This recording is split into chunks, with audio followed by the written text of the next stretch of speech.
Good morning, good afternoon, and good evening, and welcome to part 2 of our trilogy into Grenadian developments of the Grenada Citizenship by Investment Program.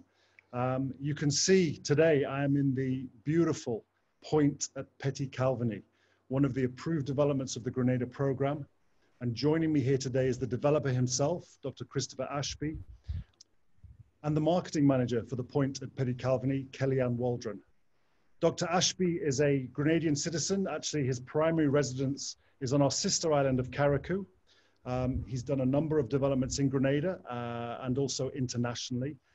He is very accomplished, holds a graduate, postgraduate degrees, master's and doctorate degrees, and is now spending his time in Grenada developing this amazing property. And you can see for yourself, I'm sat currently in one of the villas of the point at Petite Calvigny. I'm on the balcony, the pool is behind me.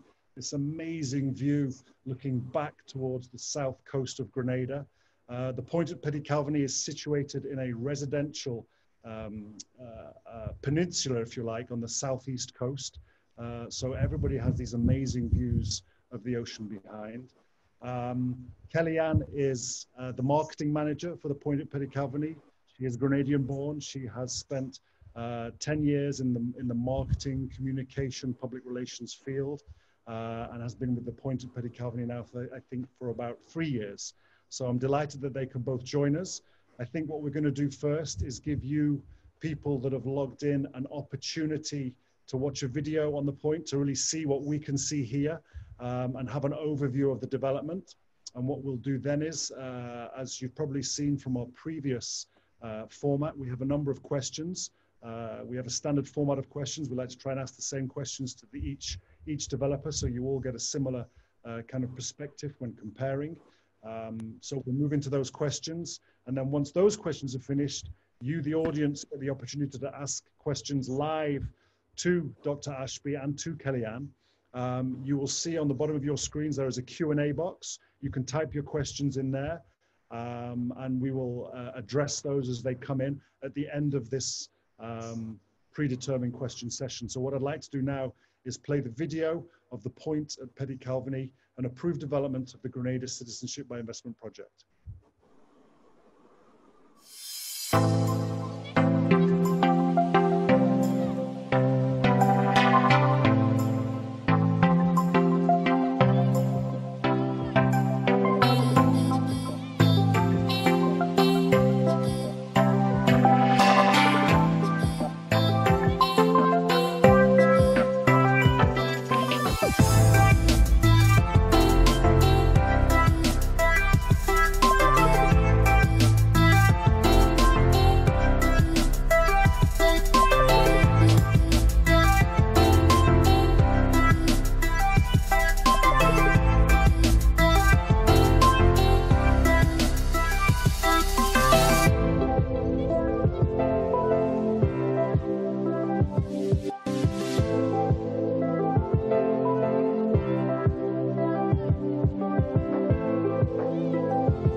I hope the video that you just watched really gave you an insight into the beauty of this property. The fact that it, as you can see, is fully completed, fully built, move-in ready, turnkey, as they say. And it really is just a wonderful, wonderful site.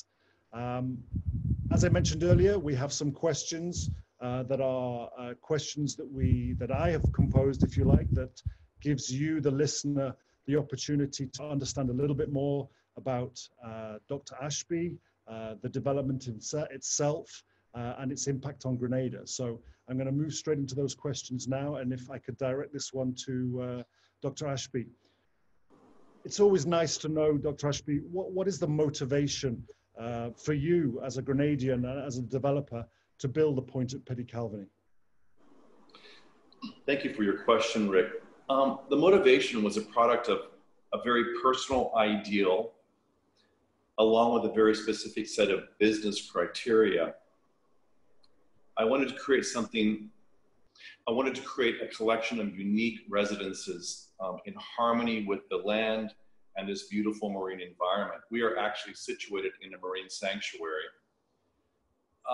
I was always inspired by Oil Nut Bay, which is in the BVI, so wanted to create something along a similar line, but on a much smaller scale. My criteria for the site was that there had to be a beach. I had to have deep water and a well-protected anchorage where I could construct a marina. We have a private marina in the development. I needed extraordinary views, close to the airport, close to the hospitals, and a topography that would allow for the construction of multiple dwelling units in which no one would have an obstructed view. This is a very complicated order to fill. So, but we did it. From a risk management and investment standpoint, besides being a Grenadian, I've been in Grenada since I was 2 years old.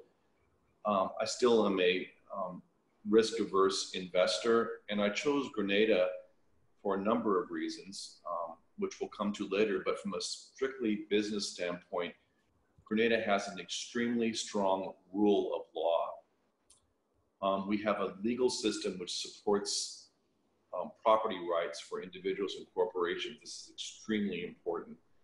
And we have a very progressive and business-minded government, also very important to do. On the personal side, I'm a really creative and very curious person. I've always been fascinated with architecture and interior design, even though my background is in structured finance. And so when you come and see our finished product, which I hope you do, it really is a result of just gathering information as well as researching and synthesizing material and design elements that I've collected in my many years of global travel. As Kelliann knows, I would call her up I'd be in London, for example. I was in the Mayfair Hotel and I was standing in the lobby and I saw an amazing tile they used behind the concierge. And I said, that would look really great in our bathroom. So rather than asking the concierge where the best restaurant or bar was, I asked them who was the builder of the hotel. And after about a month of back and forth, I found the tile manufacturer, and it happened to be a Spanish company called Porcelanosa. And so now our bathrooms in the villas and some of the condos have the same tile that was in the Mayfair or is in the Mayfair Hotel in London. So this is a big lesson and a big study in curiosity and in creativity, and also in managing the risk of building a development in the Caribbean. Thank you. Thank you very much. The spec of the villas, especially the one we're in now, it really is of an international world-class standard. These properties come fully furnished, turnkey, and literally it's just a case of arriving with your toothbrush, and they really are quite spectacular.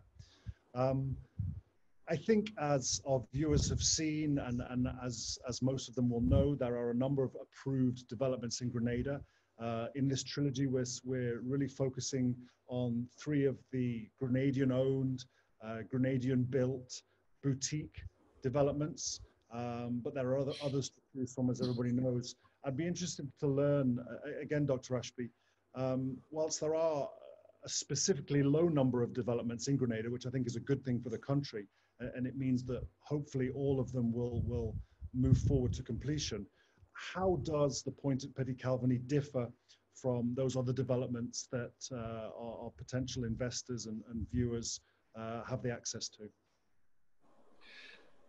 Thank you for your question, Rick. It's a very, very good question. First of all, the other developers in Grenada, the larger developers, which I am very familiar and friends with some of them, will build magnificent developments. The government's decision on who they chose and what's being built is very well thought out. Unlike other countries, we're not going to have 150 approved developments. We're keeping the number down, which is a very wise decision. When I first started this process, I spent copious amounts of money on consultants or with consultants who advised me on many, many possibilities of what I could put on this land. Everything from a 173-room hotel to single villas. And in the end, we decided that we wanted to complete. There's an inherent risk that concerned me with raising capital through the CBI program, and also just the ability to access capital markets in general in the Caribbean. So we decided to build something very discreet, very intimate, very boutique. So we never intended to be a big box hotel with hundreds of rooms. And also lately, with the advent of the COVID-19 pandemic, we are really well positioned to provide a unique and low density hospitality product, which is not the case for these massive hotel projects. We have 4 really distinct product offerings, namely condo shared ownership, which we have sold out, condo whole ownership. You can purchase an entire unit of 1,450 square feet, whole villa ownership, and a villa build to suit. So we actually custom build a villa for an investor. We completed construction over a year ago, so a new owner can immediately occupy their property and or contribute the property to the rental pool. In general, our visiting owners stay about 2 weeks, which would not be possible under the other developers' business models. So we built something that, number one, is complete. It's very important that we complete it in a very efficient period of time. And what's really quite unique is we're finished. We have a product offering that is quite different, and that we've been successful in selling quite a bit. So in the end, you know, it's easy to delude oneself because we all delude ourselves in a certain capacity, but the market usually speaks and speaks truthfully, and our sales have been extraordinary, which means that our product is obviously desired by the market. Again, as far as the product offering, we shifted to whole ownership for a whole villa or a whole condo, or we'll build a villa for you for a specific set of reasons, which we'll talk about a little later in this interview. Thank you, Chris. Kelliann, moving on to you as the marketing manager of the project, and notwithstanding this incredible view behind me, what in your opinion would be the unique selling points of the point at Petite Calvigny that you would want a potential investor to understand right now? Well, Rick, I think the biggest unique selling point about the point is that the real estate is built. So in that regard, there is zero completion risk in that, you know, an investor can safely purchase with the point and not have to worry whether or not the project will be completed. This project is done. We finished principal construction in 2018. So an investor can literally walk onto the property at any point during the transaction or before and actually see this wonderful product that we have here and enjoy this view that we're also enjoying here today. In addition to that, the units or whole units, which Chris would have mentioned previously, and these are single freehold title ownerships that we believe are better for establishing a nexus to Grenada. And this becomes especially important if someone needs to, let's say, get a tax ID and have utility bills in their name, for example. Our product here would allow for that sort of service to be provided. Additionally, because it's single freehold ownership, the owners will be able to get more returns. So they don't have to share their profits or their returns with another investor, for example. So that is always a great thing. And as Chris mentioned before, the property is low density. So we're not a big box hotel. We're not gonna have 200 rooms. And this is something that is really desirable at this point in time, especially considering the world pandemic. Persons are really looking for places that are more boutique and places that, you know, they can get away from it all and rejuvenate. And we're in the perfect, not just the perfect physical location, but physically the property itself is specifically designed for that. Thank you, Kelliann. I think your first point is very well taken and kind of alludes back to the point I made earlier about the low number of approved developments that the Grenada Citizenship by Investment Authority have allowed to take place, which does allow each of them hopefully to blossom and complete as you have done here. As we've explained before in our webinars, and as I hope a lot of our listeners will know now, in Grenada there are two distinct options for CBI. There is the donation through the National Transformational Fund, and there is the investment, Section 11, which is what we're really focusing on here with our developers Trilogy. The minimum investment amount currently mandated by the law is 220,000. Now, I know the point at Petite Calvigny was very successful in the early days of Grenada Citizenship by Investment, and you sold all of your fractional ownership. So what you have now are, as you mentioned, the freehold properties, a freehold standalone villa, a freehold condominium. So explain, if you would, a little bit about your current price point and the reason why you're now only just offering freehold full title real estate. Well, really, land, and particularly prime land like this in the Caribbean that has, you know, stunning views, and it has a waterfront and a private beach. Those things are really hard and really rare to come by, especially in the Caribbean. And our price point is in keeping with the market value of this type of property. And not just because of the views or the fact that it's waterfront, but also its exclusive location, the safety of this private community, and also the privacy. And those are things that ultra high net worth individuals want and actually seek out when they're choosing whether it is a vacation home or an investment. Those things are very, very important to those sort of clientele. Yes, yeah, you're absolutely right, and I think a lot of the clients I speak to, I think specifically clients from the Middle East, from Africa, from India, are more interested in freehold title than they are maybe in fractional or shareholding. I think Grenada has the option to accommodate all of those people, but there are certain demographics of people, as you mentioned, ultra high net worth people, that would prefer to have a unit to themselves, that they don't necessarily have to share with anybody, that they have more flexibility when it comes to resale, they have more flexibility when it comes to ownership as well. One of the questions that we do get asked a lot when our live questions come on is, does a person need to have citizenship in order to purchase a property at the point at Petite Calvigny, or can they access these properties, can they purchase these properties without going through the CBI program? Dr. Ashby. Kelliann, why don't you answer that question? Okay, I will. At the point, we have products for both the citizenship investor, and also for persons who are not interested in citizenship, but they just want to purchase the property, whether it is for their own personal use or as a personal investment.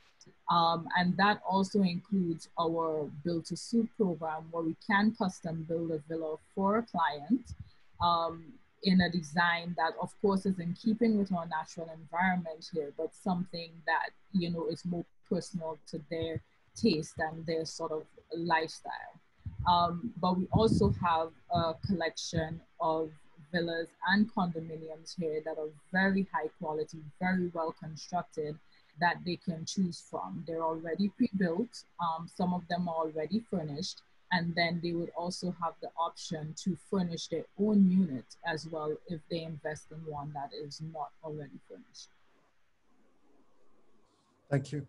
I think it's important to add at this point that the real, the genesis of any country's CBI program, specifically in the Caribbean, is to stimulate the economy, whether that's through donating funds to the National Transformational Fund that the government can then use on infrastructure projects, roads, schools, bridges, universities, or it's through the investment where clients are able to invest in properties, which then enables those properties to build, to construct new hotel rooms, which means more hotel keys for the island, more tourists on the island. So I think that needs to be stated, if we haven't already stated it in our previous webinars, that it's very important that people understand that what people are doing when they are acquiring citizenship, when they're applying for citizenship, is they're helping these countries increase, raise their economic status by investing into the country. And I think when you become a citizen of a country, it's specifically a citizen of Grenada, as I am, as Dr. Ashby is, as Kelliann is, you want to be proud of the country you're in. You want to understand the country. You want to feel as though you belong to the country. So how, in your opinion, Kelliann, does the point at Petite Calvigny help Grenada as a country? So I think the most important factor in this is that this company and this development is owned by Grenadians. It was actually built by a Grenadian team. And now that we're finished building, it's actually staffed by Grenadians. So we're very Grenadian centric. We're here, we're operating this development, and we're here for a very, very long time. Aside from that, personally, Dr. Ashby, he has a very personal investment in Grenada, being his childhood home. And when he returned to Grenada after he retired a few years ago, he set up the Ashby Wimwood Foundation. And through that foundation, we've actually funded over 60 academic scholarships and over 100 surgical procedures over Grenada and Carriacou and Petite Martinique. And in addition to that, we've also done infrastructure construction for a number of schools on the island. And really, I think as a company and personally for us, this is something that's very rewarding, that not only are we able to give back to Grenada via the citizenship program, but we're also able to, you know, invest in other projects. And even though they're probably smaller projects, but they're also personal and meaningful projects for us in order to help our community and help our society grow and flourish. I think it's highly commendable that Dr. Ashby does give back, that he does have a philanthropic nature, and that Grenadians and Grenada is benefiting from this development here.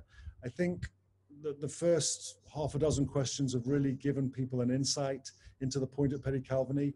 I think the video gave a great overview. What a lot of the people that are online now want to understand a little bit more about is, what is the documentation process like? What documents are required to purchase at the point at Petite Calvigny?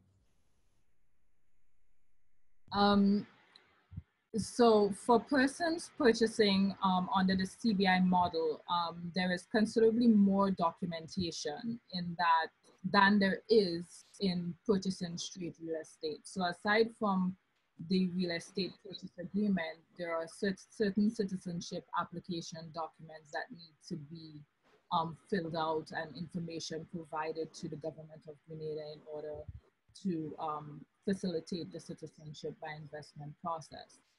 But really, for those who are investing, you know, as individuals, they're not interested in citizenship, the process is much simpler.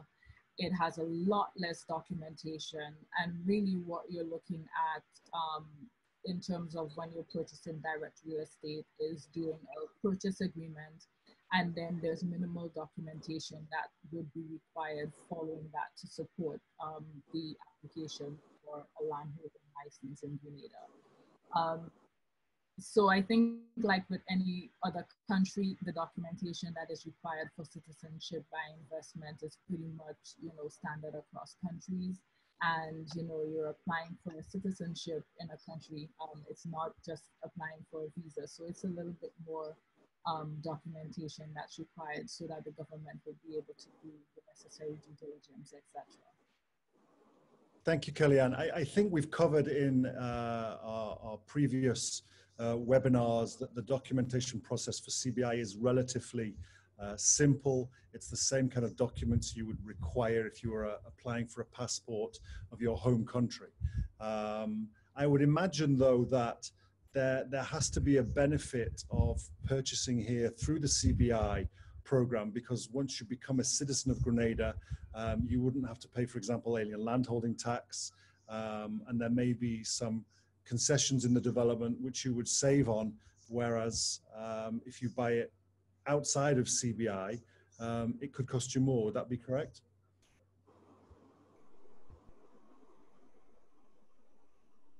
Yes, Rick, that would be correct.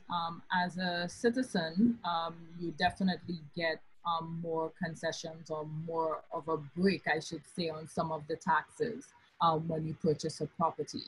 However, when you purchase via or directly real estate, you're not a citizen, so you need to go through the process of acquiring what we consider an alien landholding license. The tax breaks you get there are definitely not as great as you would get if it is that you're a citizen.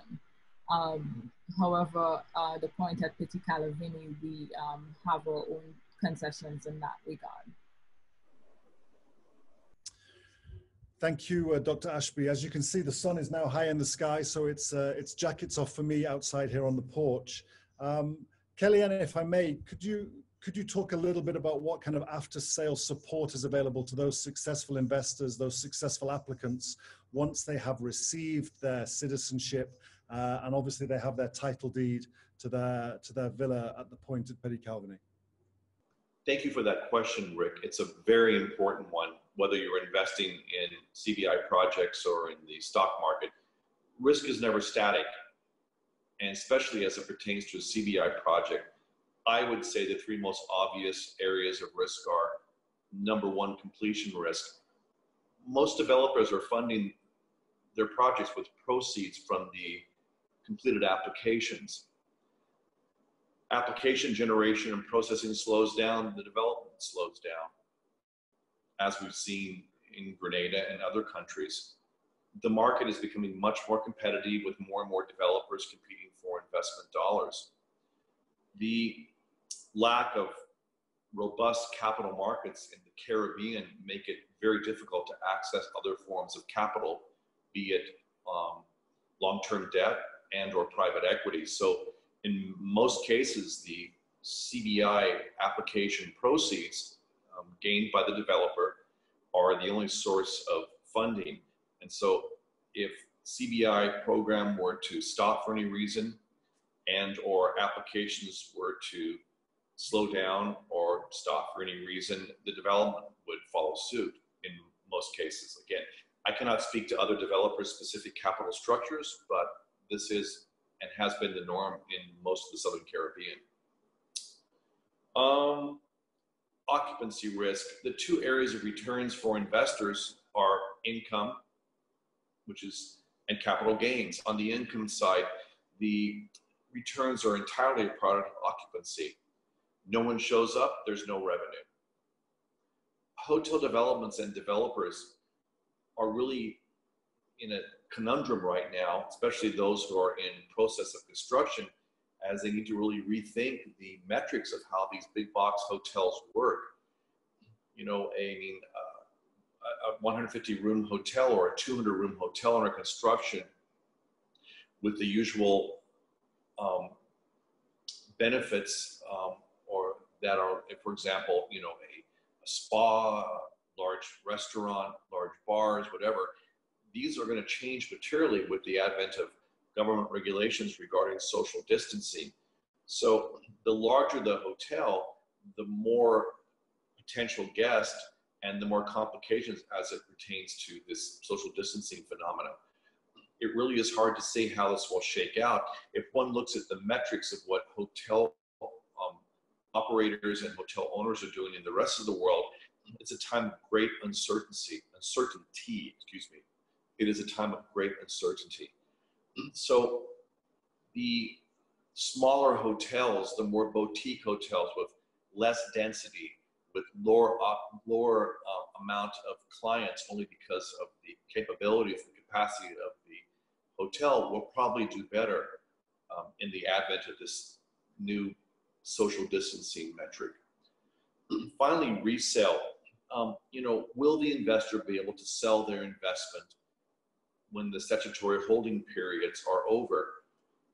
It's a very good question. I'm asked it all along. And the thing is, in most cases, there is no market comparable for the resale of a hotel room. Most of the developments that are being sold, not including the point of Petite Calvigny, what you're buying is a hotel room or a share in a hotel room. And the question is, if my hotel room, which I purchased, is one of another 150 hotel rooms or 50 hotel rooms or a larger number, and all these come on the market in the same period of time, will there be that many willing and able buyers to purchase this product? And will there be a price war with this product, since there will be a large amount of similar products on the market? Conversely, if there's a smaller development with a more unique and definitely a smaller inventory of sold product, will it be easier to sell that as compared with a larger pool of similar assets? When we started the point of Petite Calvigny, one of the questions that we were asked by our consultants was, you know, what is the resale value and can you resell these? And that caused us to really think deeply about what we were building. So we decided, which probably isn't a great business decision, to build extremely high quality. Again, everyone says they build high quality. The proof is looking at what we build.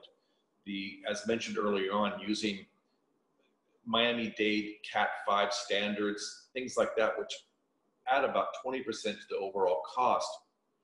But we thought that for the long term, which we build and develop for the long term, when the investor and or owner decides to sell, they will have an extremely high quality product. And also, we don't have that many of what we're selling. We have 12 condos and 3 villas. That's our development. So if if a person purchases a condo or a villa, it's not as if there are 400 condos and 500 villas. There's 12 condos and there are 3 villas. And that is the entire pool of the development. So again, no one can predict the future as it pertains to occupancy. One would venture that occupancy rates will be down globally in all hotels until this particular pandemic is resolved. And hoteliers, developers, etc., come up with some guidelines, following government guidelines also, on what they can actually expect and who they can accommodate. So again, just in summary, the 3 areas of risk are completion risk, occupancy risk, and resale risk. Okay, so we've been outside for the longest while, and you know, we've enjoyed the view in the background. So now I've moved to some of the accommodations on the inside. So actually I'm sitting in the bedroom of the villa, and this is actually a guest bedroom. Most persons often think that it's the master suite, but it actually is one of our guest bedrooms here. Okay, so Rick, to answer your question, in terms of once the investor has purchased and they have gone through the citizenship and they were successful, for us, this is a true partnership with our investors, and we don't let the relationship end there. We offer what we consider, or what the industry considers, a white glove service. So this is essentially a full legal concierge service whereby we take the client through the entire process. So if the process does not end with citizenship and they need to acquire, for example, tax IDs or establish bank accounts, what we will do is ensure that they're connected with the right, whether it's business contacts or associates, to get them through that process. Because at this stage, it's a true partnership in that essence. In addition to that, you know, we would ensure that the property is placed into the rental pool. We also have a professional property management team that handles everything from the reservation for the property to the marketing, the maintenance of the property, and even the security of the property. And once we do all of this, we will also just ensure that we take the client again through the entire process. We assist them with as much as their needs as possible, in, you know, ensuring that they can acquire a tax ID and that they establish a bank account. So really at this stage, it would be a true partnership for us with our investor, and ensuring that ultimately they get the full service and the full extent of their needs satisfied. Thank you, Kelliann. I just have one question left. And before I ask it, I just want to remind everybody that you have the opportunity to ask live questions to myself, to Dr. Ashby, to Kelliann. Please use your computers, go into the Q&A box at the bottom of your screen, type your answers in, and we will endeavor to answer as many of those as we can live. If we don't get to your question, you will get a follow-up email. And one of us will follow up with you and give you all the information that you need. So I'm going to take a little bit of an unprecedented move now. As much as I'm sure you all want to look at me, I'm just going to move aside here and let you soak up this amazing view as I'm sat on the balcony of one of these villas here as I asked the last question. And the last question really pertains uniquely to Grenada, because Grenada has the stipulation that a client needs to have both a marketing agent and a local agent. And I think it's important that people understand what the difference between the two is and why they need to have both. I think as an approved marketing agent, what Tandem offers is basically a bespoke hand-holding service, walking you through the entire process, making sure that we give you the right information and the necessary information for you to make a decision on whether you want to invest or donate, and if you want to invest, which development you want to invest with, and at what amount. What we then do is then work very closely with the local agents in making sure that your application information is correct as per the law, is up to date, and that we compile that application and ensure that it's submitted in a correct manner to the CBI committee. And then we basically act as your liaison with the CBI committee, keeping you informed of the progress of the application. And once that application hopefully comes out successful, we apply for your Grenadian citizenship and we forward you your application and your passport. So it's very much a cooperation and a hand-holding between both the marketing agent, the local agent, and the client.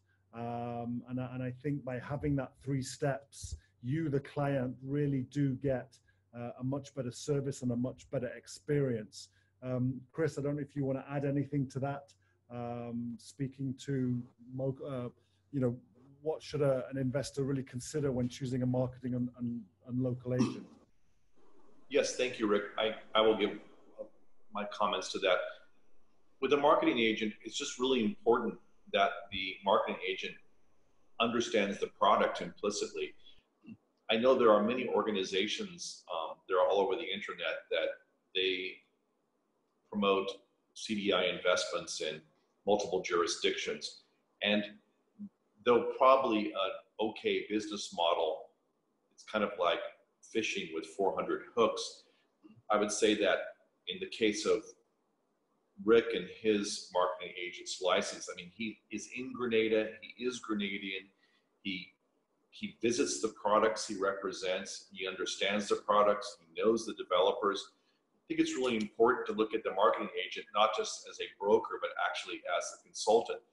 As you would engage a consultant with the PricewaterhouseCoopers, a McKinsey, Ernst & Young, etc. They are your eyes and ears, and if they are worth the 2 cents that they are in many cases worth, they will lead you to projects that will represent what your needs are. These aren't typical real estate sales. They're complicated sales in the sense that you have a real estate component and you have a CBI component.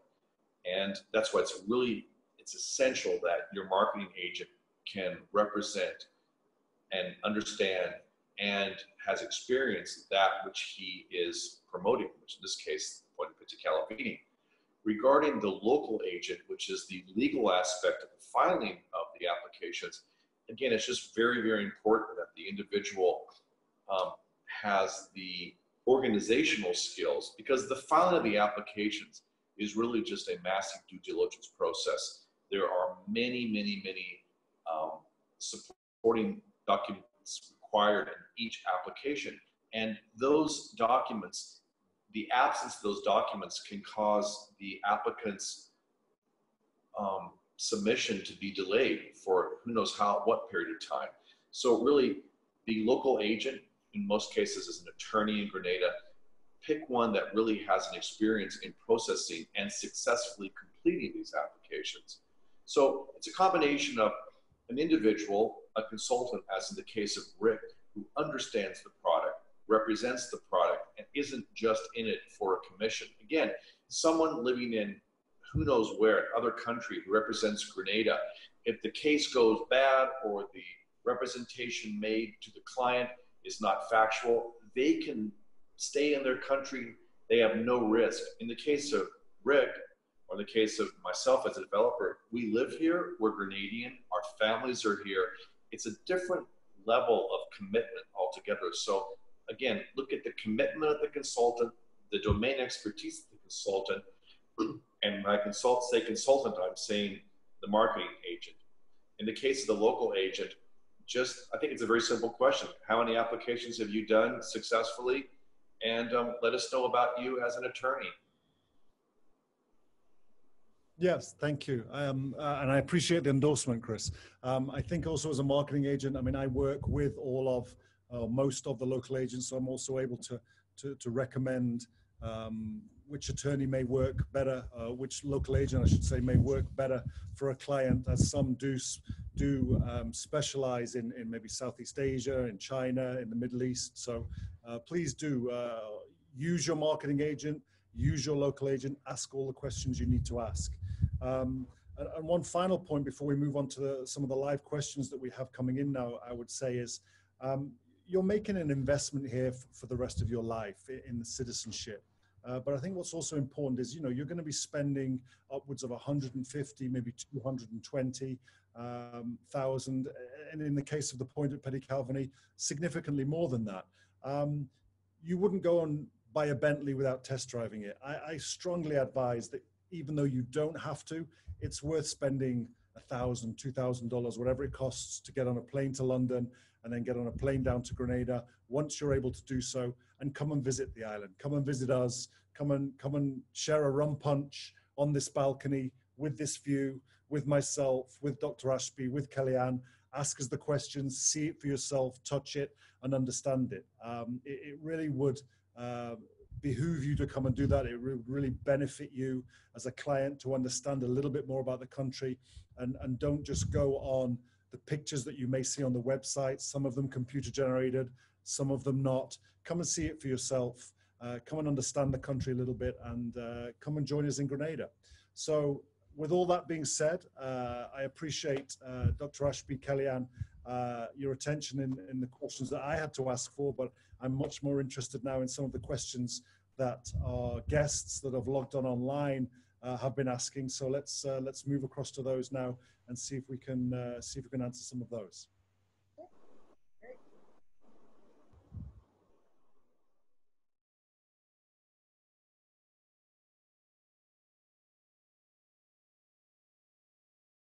Okay, ladies and gentlemen, we've got a lot of live questions coming in and some real good questions. I managed to answer some of them online.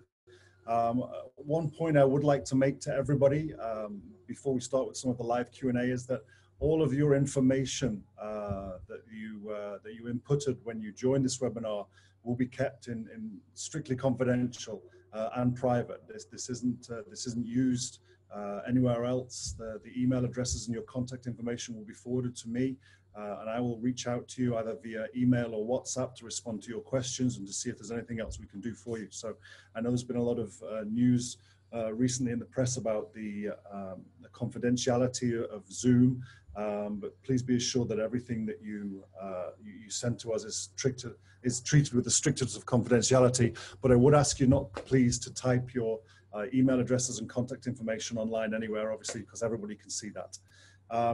So I'm going to move to some of these questions now. We're going to try and get through these quite quickly and give you succinct but detailed answers, because there are a lot of questions. I recognize some of the familiar names, so thank you guys for joining us. This question is from my good friend Oscar, who is actually in Venezuela. Oscar, thank you for joining us, and welcome.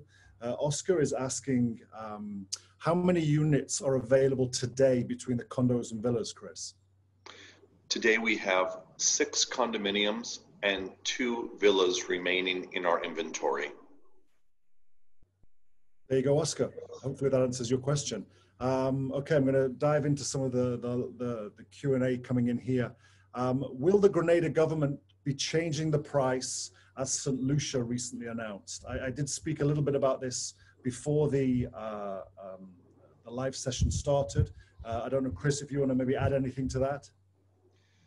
Well, we are not party to decisions made by the government of Grenada regarding the reduction in pricing of the CBI program. So at this juncture, we don't know if that will be the case. Yeah, I think that's a good point made. And I made the point earlier that I think Grenada has strived throughout, since its inception, not to reduce prices, not to get into discounting your citizenship, not to get into this price cutting and this price war to the bottom. We do try to remain competitive. I think when you look at the Grenada program and the fact that you can include parents and grandparents and siblings, it is a very competitive and well-priced program. And I would urge people to really look at the benefits of Grenada citizenship, the benefits of becoming a citizen of Grenada, as opposed to just the price. Another question here, what are the approved banks for this CBI program? My understanding currently is there are 2 banks that handle investment funds coming in. One is the Co-op Bank, which is the Grenada Cooperative Bank, and another one is Republic Bank, which I believe is a Trinidad-based bank. I think, am I correct in that, Chris? Yes, those are the 2 banks that are currently accepting funds from applicants for the Grenada Citizenship Business Investment Program. And just to expand on that, when you do send your funds here, your funds go into a client escrow account, and that escrow account is safeguarded by your escrow agent. You will have an escrow agreement, which details in that agreement how money will be sent out during the application process, when the government gets their funds, when the developer gets their funds, et cetera, et cetera. So when your money is sent here, it is safe. It is in an escrow account, and that is safeguarded by an escrow agent. And to answer a question that comes up a lot, and I'm sure it's come up here, in order to or when you're sending money to Grenada, you have two options. You can send the full investment amount up front. So when your application is submitted, you can have the full investment amount in escrow, waiting there, ready for your approval, at which point it will be distributed according to the agreement. Or if you prefer, you can put down a deposit. You can pay all of your upfront fees, which would be your due diligence, application processing, bank fees, local agent fees, etc., which would probably amount to about 15% of the total investment amount. And then when the decision is rendered, when hopefully your approval comes in, that's when you would need to pay the balance. And once the balance is paid, your citizenship documents and then your passports can be applied for. Next question. With COVID-19, will these villas be occupied? Chris, I think that's a fairly obvious answer right now, but maybe you want to talk about maybe in 3 months' time what your... Well, there's no one occupying anything right now. And so the answer is no. We are in the process of designing our safety policies and procedures for when owners and guests do begin to come. But at this juncture, there are no flights into Grenada and no flights out of Grenada. So in answer to your question, no, there are no one in the villas currently except Rick and Kelliann and I, who are doing the webinar from one of the villas. I think I can talk a little bit more about that possibly, and not from a point of fact, but just from what I hear in Grenada right now, and speaking to some of the people that are involved in this in government, is that Grenada hopes to, obviously dependent on what happens with the coronavirus. We currently have 21 cases in Grenada. I believe 14 of those people have recovered, so that leaves 7 people that are still being looked after. So we have really controlled the virus here in Grenada, but we are still being very diligent with regards to social distancing. As you can see now, I'm on the balcony, Dr. Ashby is in another room, Kelliann is in another room. Grenada hopes to, as I think a lot of the Caribbean does, open itself up to possibly regional tourism and regional transport within the Caribbean in June. And depending on how successful or not that may be, we would then look to reopen international borders later on, hopefully in the year. I can't tell you when that's going to be. I don't think anybody knows yet, because we really don't know what's happening in the USA. We don't know what's happening in the UK, and that really needs to be taken into consideration. We also have an amazing medical university here with over 9,000 students that are all really looking to get back onto the island to continue with their studies too. So there's a lot of factors that go into it, but Grenada is at the forefront of this. We're taking advice from PAHO and the WHO. And as soon as we feel comfortable and as soon as the government feel it is the right time, Grenada will open back up its borders, and you'll be able to come and stay here at the point. Next question. Kelliann, I apologize if these aren't coming to you, but I'm sure Chris will defer to you if he feels it's your area of expertise. Well, that's okay. That's okay. I just wanted to add to what you guys were saying, actually, in that the predictions once COVID-19 has passed is that persons will really be looking for more boutique style accommodation. And they'd be looking forward to getting a way to retreat that, or much like the point where it's not, there won't be a whole lot of tourists and people around, and they're just really looking for that sort of privacy. And that also maintaining that sort of social distance for a bit longer that we've been experiencing over the last few months. And we are perfectly in the right position with a product that is ready to take advantage of that. Point well made. Thank you, Kelliann. Question here, Chris. Obviously, there are a number of options in Grenada, from the donation perspective to the investment, and then within the investment sector, there is sharehold, there is fractional freehold, there is freehold. A question here is, how safe is the investment in comparison to share options? Well, it really depends on how the share is held, but when you buy in this development, you own a physical condominium or a house. I mean, shares are always good if they increase in value and if they can be traded and if there is a market to trade them. But you can't sleep inside of a share. And if you want to send your family to a safe haven where they're protected, you're protected, low density, all the other attributes we are offering here, you can't do that onto a share. So again, if I was, shares in Berkshire Hathaway are very liquid and very easy to trade and worth a considerable amount, even in spite of the current reports by Mr. Buffett. But as it relates to the point of Petite Calvigny and other organizations which are offering shares, it's just a different product entirely. If, again, safety, the safety is a matter of ascertaining the risk that the individual perceives, because most risk is psychological, in either the ownership of a share or a villa, and the motivation behind the acquisition of that. So I suppose that beauty is in the eyes of the beholder and risk is in the eyes of the person who is taking the risk. Thank you, Chris. Few more detailed questions coming in here. Let me just read through these. You mentioned that the co-ownership titles are sold out, but at the same time, there would be few of your earlier investors who are eligible to exit in the immediate future.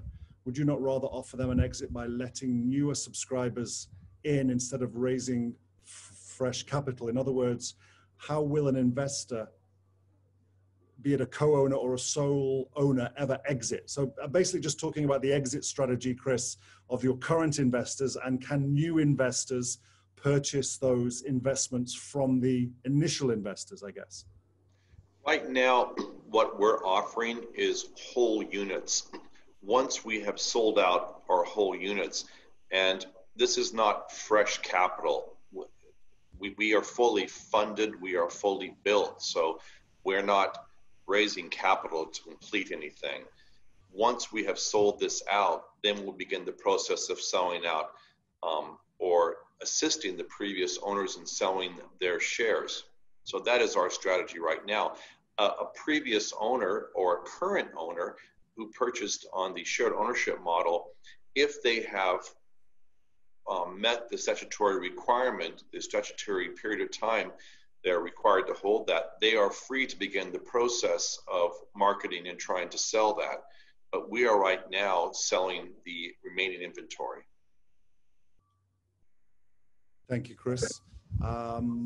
Moving forward, are there any provisions for insurance coverage regarding this investment against unforeseen acts of God, so to speak? I mean, is there, the question really is I'm assuming you're referring to an event of force majeure, and what is there an event that if you have a citizen, I don't really understand the question completely. If the question pertains to the physical assets at the point of Petite Calvigny, we're fully insured. We have every conceivable form of insurance there is on the property, on the liabilities, people coming into the property, etc. As far as the government of Grenada offering some sort of insurance, I'm not party to that, so I'm not sure I understand the question. Perhaps if the individual asking the question could be more specific, we could hopefully provide a more specific answer. Okay, well, we've still time if people want to expand on that. But I think the answer to the question was that the point is fully insured against any catastrophe, be it an act of God, a hurricane, as any construction and any completed building would be in Grenada as well. Okay, let me just...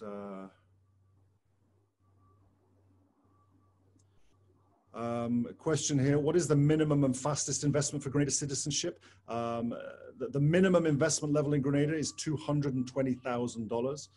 Not all projects are approved for that. They have to be a specific hospitality-based project in order to get that level of approval. There is no faster investment than another. All investment or donation options, all applications are treated with exactly the same level of scrutiny and due diligence. So there is no quick speedy, fast channel for Grenada Citizenship. As we said earlier, the processing time, once your application is submitted, should take between 60 to 90 business days.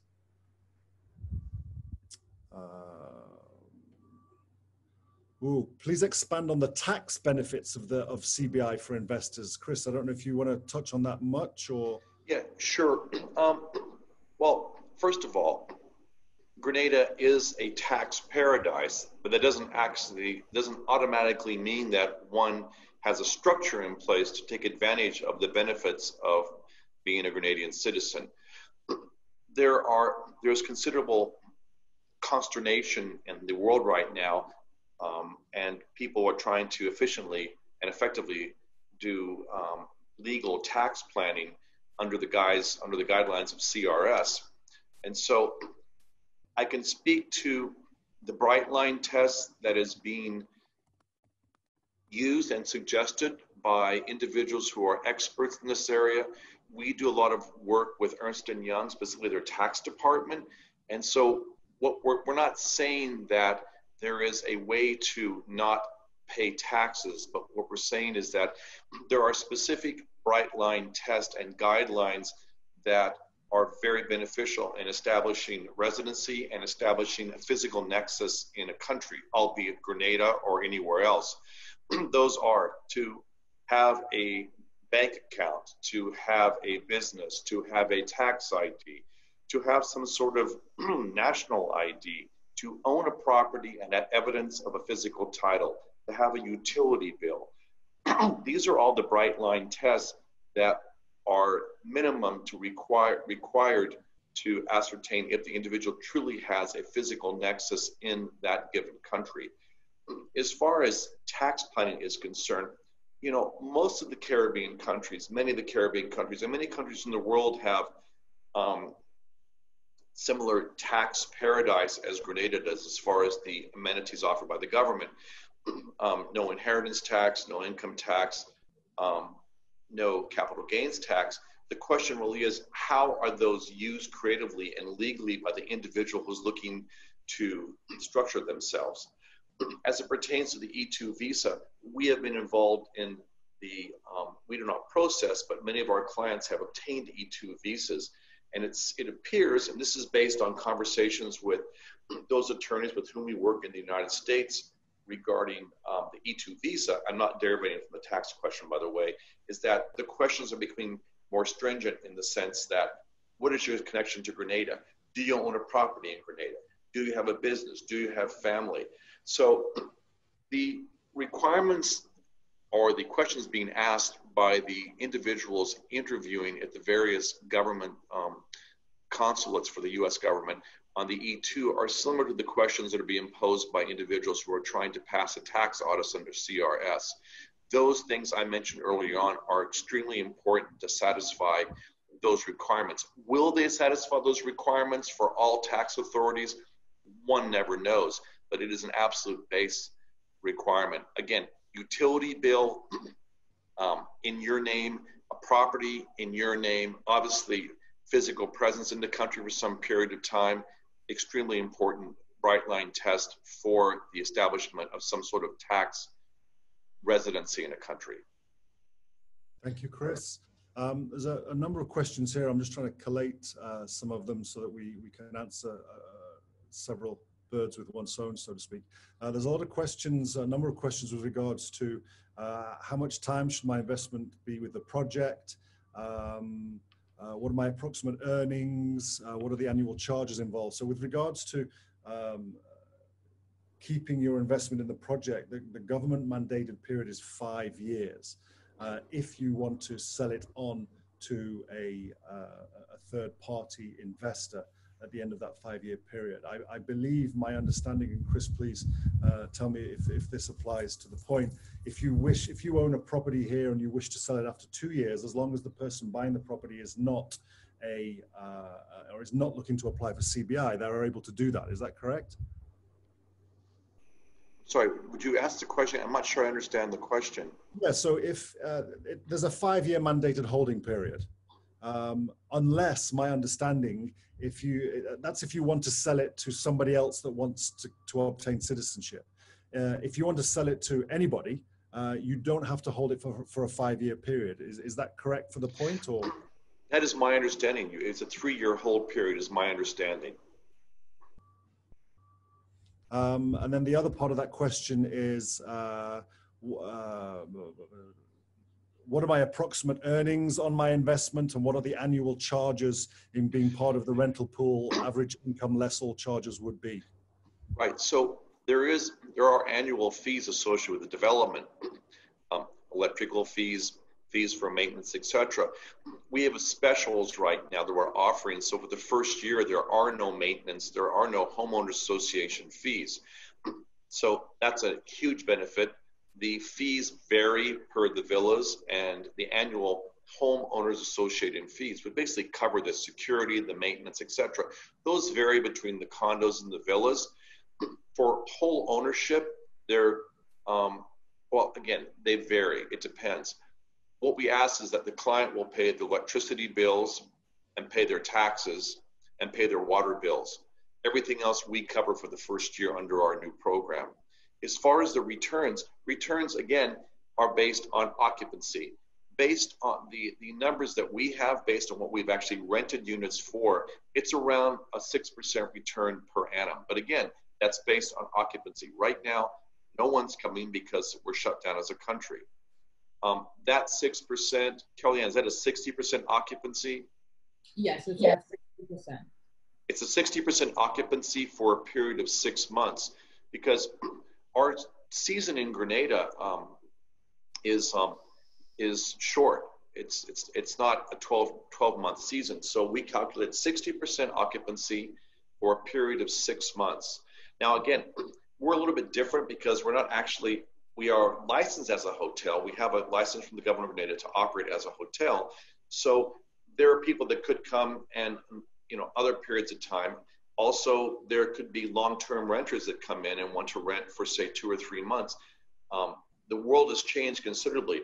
Our requests for rentals now, once the country opens up, are much longer term than the week or 2 weeks that we had in the past. So again, our calculations based on what we assumed pre-COVID was around a 6% return based on a 6-month period of time and a 60% occupancy. Again, we don't know right now. Anyone who tells you otherwise is an exceptional marketing person. Whether you believe it is one example of your gullibility. Thank you, Chris. Let's see now. There's a question here, Chris, that you said you want to answer live. It would be nice to go and see what you are investing in before sending your funds. I don't know if you wanted to answer that live, or? Well, if you're saying live, I'm assuming you say you want to come here and visit. And so come and visit anytime. We love to have people come and visit. We think that the best way to sell this, we know that the best manner in which to sell our property is for people to come and see it. So you're most welcome. Come and see us. Absolutely. And if you're not able to come and see us right now, obviously because of COVID-19, this whole presentation, the whole live session with the video that was played at the beginning, if you missed that, that will be sent to you if you registered, and you'll be able to sit back and watch this at your leisure. We're getting towards our time here now, so I just want to maybe pick one more question before we wrap up. By the way, we have, if you go to our website, you can take a virtual tour, sort of walk through the condos and the villas. That's one way to do it. Otherwise, you can reach out to Kelliann and you can do a FaceTime call and show, see the development real time, which we've done before also. It's, it's that, those are what we have within the limitations that we're working with at this juncture. So just 2 quick questions left. One which I will answer. Do you give any refund if my E2 visa is denied? No, we do not. The E2 visa is a completely separate application, which you would do through a US immigration attorney. And basically they would, if you pick the right attorney, they would make sure that all the I's are dotted, the T's are crossed before submitting any kind of application. So the ones that we work with that we can recommend have a 100% success rate, and so they would make sure that before you applied, they understood everything about you and really tailored the E2 investment to you to make sure that there wasn't denial. But just to be clear, the Grenada Citizenship and the E2 visa are two very separate entities. One is through the country of Grenada, the other one is through the United States. Final question, what should my net worth be to be eligible for the citizenship program, and can I borrow funds for the program? I mean, in terms of net worth, I don't know if you stipulate a net worth, Chris, but yeah, I mean, you basically need to be able to afford the donation or the investment. I mean, this is not something, this is not a small investment. You know, it's $150,000 as a single donation. It's $220,000 through the investment. So you need to be able to have that liquidity in your bank and still be able to, you know, eat and live for the foreseeable future. You are able to borrow the funds, whether that is from a bank loan or whether it is a gift from a relative, but that relative would need to be able to satisfy the source of funds from both the bank and the CBI committee. And the same with regards to the bank loan. You would need to be able to satisfy the CBI committee that you are able to service the loan and that you are able to pay back that loan in order to satisfy your investment. I don't know if you have anything further to add to that, Chris, before we wrap up. No, not really. That's, I mean, it's just one of the really important things in anywhere in the world, whether it's Grenada, you know, the United States, France, whatever, is that when you deposit money into a bank account, source of funds is really important. Banks are all completely frightened these days. We're all terrorists in the eyes of most banks, and in the Caribbean especially, banks are petrified of using their correspondent relationship with U.S. banks to clear U.S. dollars, of which the applications are paid in. So it's very important that in the application process that the source of funds is very, you know, is clearly and honestly denoted. Yeah, thank you. Kelliann, just to wrap up now. I don't know if you have any closing remarks briefly you want to say before we close. Well, firstly, I would just like to thank everybody for joining us, and of course to you, Rick, for hosting, and Sam and so for hosting this webinar. Really and truly, as we would have mentioned throughout the presentation, that, you know, the best, there's a term that's used, the best proof is in the eating. And really and truly, the best proof is really to see this thing, or, you know, join us on a call or whatever the case is to have a look at what we really have here. We can show it to you real time. The process is, you know, it's a pretty straightforward process in terms of acquiring a citizenship, and there really is limited risk in investing in a property that is already built and already developed and basically just sitting there turnkey and just waiting for the investor. Thank you. Dr. Ashby, any closing remarks?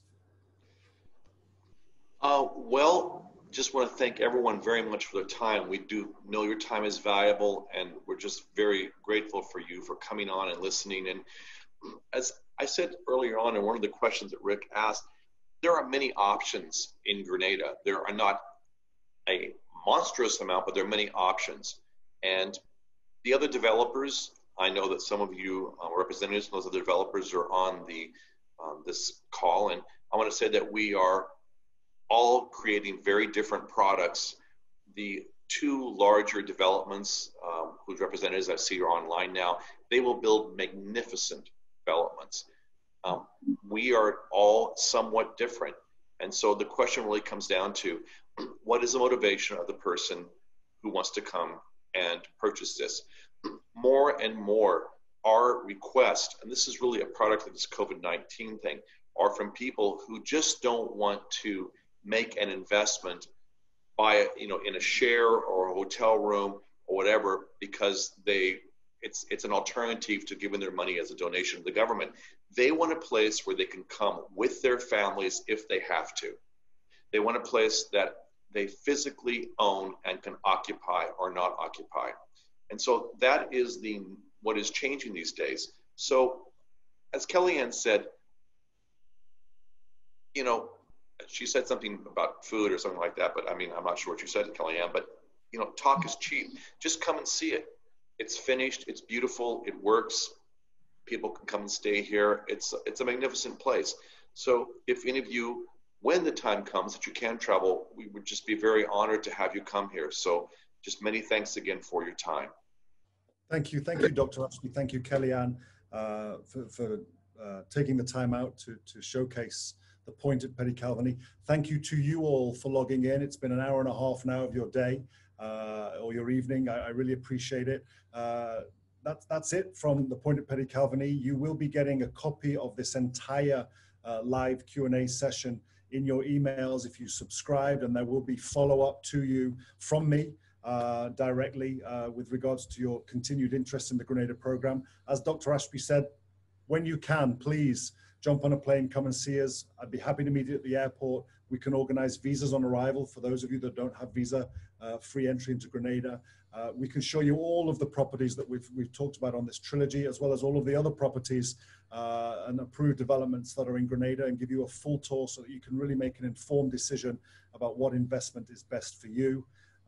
So from me, Richard Hallam, I would like to say, please log on to our final session of the Trilogy series on the 26th of May, where we'll be talking about The View, which is our newest approved development in Grenada. But from the point at Petite Calvigny, this amazing view behind me. Thank you very much. And please log on again in a week or so's time next Tuesday. Look forward to seeing you then. Take care and be safe.